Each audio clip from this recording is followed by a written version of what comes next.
Hello friends, welcome back to my channel. Today my topic is bursitis. Starting में एक चीज़ बताऊंगी, जहाँ पे भी आइटिस वर्ड लगे इसका मतलब समझ जाइए कि आइटिस का मतलब इन्फ्लेमेशन होता है, चाहे वो बरसा के पीछे लगे हो या फिर तो टेंडन्स के tendinitis bursitis, it's all means that the inflammation. Now bursa allow the tendon to move smoothly over a bone.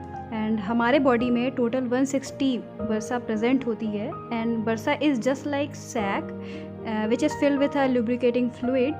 और ये कुशन की तरह एक्ट करती है. जब भी आप किसी भी एक्टिविटी को करते हैं तो ये फ्रिक्शंस को कम करती है. सो बरसाइटिस की वजह से, अब आइटिस है, इन्फ्लेमेशन है, सो मूवमेंट जो होगा वो पेनफुल हो जाएगा.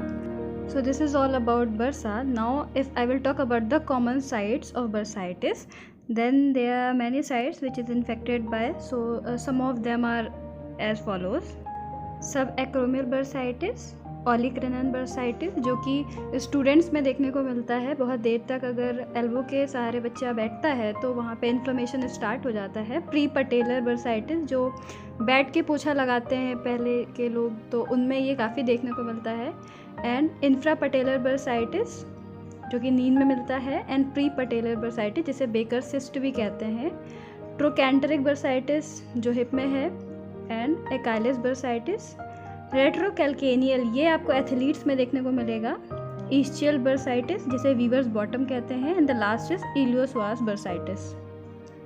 सो this is the common sites of bursitis. Now if I will talk about the causes, किस वजह से बर्साइटिस हो सकता है. सो अगर आप रिपीटेटिव मूवमेंट करें, एक ही मूवमेंट बार बार करें, जैसे आप बैठ के पोछा लगा रहे हैं तो फिर नी पे काफ़ी प्रेशर पड़ रहा है, उस वजह से भी बर्फा इन्फ्लेमेट हो सकती है. या फिर तो अगर एजिंग है, अगर आप स्ट्रेस को टॉलरेट नहीं कर पा रहे हैं, सो एजिंग भी इसका एक बहुत बड़ा कॉज है. और या तो फिर किसी तरह का ट्रामा हो, इंजरी हो, या फिर आप गाउट, रूमेटॉइड अर्थराइटिस की केस में भी बर्साइटिस का होना पॉसिबल है. और या तो आप अपने एल्बो पे बहुत देर तक एल्बो टिका के आप बैठे हैं and you are studying your subjects काफ़ी देर तक, सो इसकी वजह से भी बर्साइटिस हो सकता है. ओलेक्रानोन बर्साइटिस, वो मैं आगे डिस्कस करूँगी. या फिर घुटने के बल बहुत देर तक आप कोई काम कर रहे हैं, कुछ झाड़ू पोछा जो भी कर रहे हैं, उसकी वजह से भी अगर आपके नी पे प्रेशर पड़ रहा है, उसकी वजह से भी आपको नी में बर्साइटिस की प्रॉब्लम हो सकती है. या आप गेम खेल रहे हैं, बेसबॉल की प्रैक्टिस कर रहे हैं, या फिर तो कुछ भी उठा रहे हैं, किसी भी प्रकार का रिपीटेटिव मूवमेंट कर रहे हैं, उस केस में आपको बर्साइटिस हो सकता है. And this is all about the causes of bursitis. When to see a doctor, कब आप कंसल्ट करें डॉक्टर से कि आपको बर्साइटिस है. अगर जॉइंट के मूवमेंट में आपको पेन हो रहा है और आप डिसेबल हैं उस जॉइंट के मूवमेंट में, और या तो आप जॉइंट के मूवमेंट में सडन इनएबिलिटी आ गई हो, आप बिल्कुल मूव नहीं कर पा रहे हैं, या फिर अगर आपको उस जॉइंट पे एक्सेस स्वेलिंग दिखे, रेडनेस दिखे, या किसी तरह का रैश दिखे, या तो आपको शूटिंग पेन हो, स्पेशली तब जब आप कोई एक्सरसाइज कर रहे हो, या आपको फीवर है. इन सारे केसेस में you should consult your doctor that you are having bursitis. Now I will talk about the symptoms. If you feel itchy or stiff, अगर आपको उस जॉइंट पे टाइटनेस फील हो, प्रेशर लगे, या फिर तो आप किसी मूवमेंट में आपको ज़्यादा हर्ट हो या ज़्यादा पेन हो, या फिर तो वो एरिया आपका स्वेलन दिखे, रेड दिखे, then these are the symptoms of bursitis of that affected joint. Now मैं अब अगर कॉमन साइट्स की बात करूँ तो सबसे पहले प्री पटेलर बर्साइटिस, ये आपका पटेल, आपके नी की बात हो रही है. सो अगर आपको किसी भी तरह का डैमेज या फिर तो टीयर फील हो नी कैप के पास, तो स्वेलिंग हो, रेडनेस हो, so you should consult your doctor. ये किसी भी वजह से हो सकता है, या तो आप किसी स्पोर्ट्स रिलेटेड एक्टिविटीज़ कर रहे हो और you are bending your knees, आप घुटनों के बल बैठ के पोछा लगा रहे हैं, या फिर तो कोई भी हाउसमेट काम कर रहे हैं, या फिर तो अपने नी पे बहुत देर तक आप स्टे कर रहे हैं. एंड इन्फेक्शन भी इसका एक कारण हो सकता है. इन्फेक्शन में स्टेफिलोकोकस ऑरियस बैक्टीरिया, इसकी वजह से इन्फेक्शन कॉज होता है. या फिर किसी प्रकार का ट्रामा या इंजरी हो, या फिर आपके बरसा में अगर ब्लीडिंग हो, इन सारे केसेस में आपको प्री पटेलर बर्साइटिस की प्रॉब्लम हो सकती है। This is all about pre patellar bursitis. देखिए ये डायग्राम, ये प्री पटेलर बर्साइटिस का है। इसमें आप स्वेलिंग देख रहे हैं और इसमें रेडनेस भी है और ये स्वेल्ड है। इस केस में एक चीज़ बताऊंगी, एस्पिरेशन करना पड़ेगा आपको, वहाँ पंचर करके उसका पस निकालना पड़ेगा। ये डॉक्टर्स करते हैं इसे। ये बहुत ज़्यादा अगर स्वेल्ड अप हो जाता है उस केस में किया जाता है। This is all about pre patellar bursitis. अब मैं ओलिक-रेनन बर्साइटिस की बात करूँगी। अगर आप अपनी एल्बो को किसी हार्ड सरफेस पे, अगर आप टेबल पे पढ़ रहे हैं, उस पे आप बहुत देर तक अपने एल्बो को वहाँ पे टिका के रखे हैं या फिर तो उस केस में ये हो सकता है कि वहाँ पे हार्ड सरफेस पे रखने की वजह से वहाँ पे प्रेशर पड़ सकता है। और अगर आप ऐसा बहुत बार करेंगे, रिपीटेडली करेंगे, तो इसकी वजह से आपको ओलिक-रेनन बर्साइटिस भी हो सकता है। ये किसी इन्फेक्शन या गाउट के केस में भी हो सकता है। और गाउट के बारे में आप जानते हैं कि यूरिक एसिड क्रिस्टल्स के जमा होने से ही होता है गाउट। और this is all about olecranon bursitis. और ये स्टूडेंट एल्बो भी कहते हैं, ये स्टूडेंट्स में ही मिलता है। ओलिक-रेनन बर्सा स्वेल हो जाते हैं due to pressure and blood vessels काम करना बंद कर देती है। And due to that pressure cytokine का प्रोडक्शन ज़्यादा हो जाता है एंड इन्फ्लेमेशन आपको देखने को मिलती है। ये ओलिक-रेनन बर्साइटिस में आपको देखने को मिलेगा।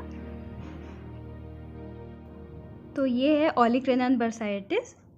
आपकी एल्बो जॉइंट पे आपको स्वेलिंग एंड रेडनेस देखने को मिल रहा है। सो बर्साइटिस का यही मेन सिम्टम्स है कि redness with swelling and pain. So ये ओलिक-रेनन बर्साइटिस है। किसी हार्ड सरफेस पे बहुत देर तक रिपीटेडली अगर रखा जाए तो उस केस में ओलिक-रेनन बर्साइटिस हो जाता है। एंड ये स्टूडेंट एल्बो भी कहते हैं।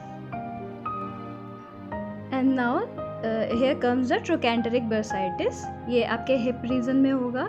और if you are lying on your hips for a long period of time, then it can cause trochanteric bursitis. या किसी प्रकार का इंजरी हो या फिर आपके सिटिंग और स्टैंडिंग का पोस्चर ठीक नहीं है या किसी वजह की डिजीज़ से सच एज अर्थराइटिस, इन सारे केस में आपको ट्रोकैंटरिक बर्साइटिस हो सकता है। रेट्रोकैल्केनियल बर्साइटिस आपको एथलीट्स में देखने को मिलेगा, जैसे रनिंग, जंपिंग या किसी भी तरह की रेपिटेटिव एक्टिविटीज़ से जो बर्सा है वो स्वेल्ड अप हो जाता है, इन्फ्लेम्ड हो जाता है। एंड एक पॉइंट पर स्ट्रेस लगने से या ओवर लेंथनिंग हो जाती है, जिसकी वजह से ट्रामा भी होता है और जिसकी वजह से रेट्रोकैल्केनियल बर्साइटिस होता है। एंड बहुत टाइट जूता पहन लेने की वजह से भी आपको ये प्रॉब्लम हो सकती है। तो ध्यान ये रखें कि shoes should be loose and that should not be too tight, so that you cannot face the problem of retrocalcaneal bursitis. This is all about retrocalcaneal bursitis.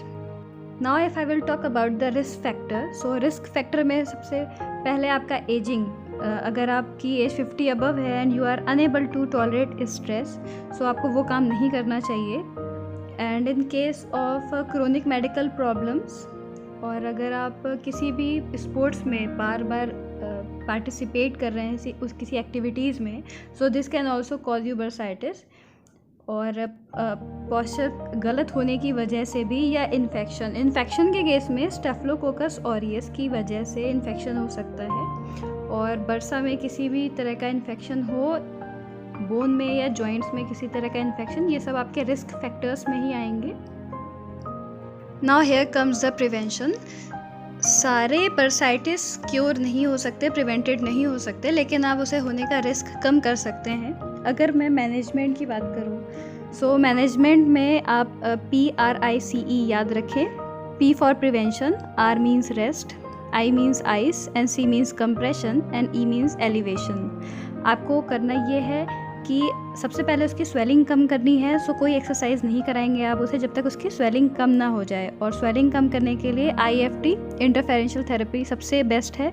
सो आप पहले उसे IFT करा के उसकी स्वेलिंग कम करें, उसके बाद आप उसके मूवमेंट पे वर्क करें। सो पहले स्वेलिंग रिड्यूस करने के बाद उसे आइस लगा सकते हैं, पेन किलर्स दे सकते हैं एंड कंप्रेशन कर सकते हैं।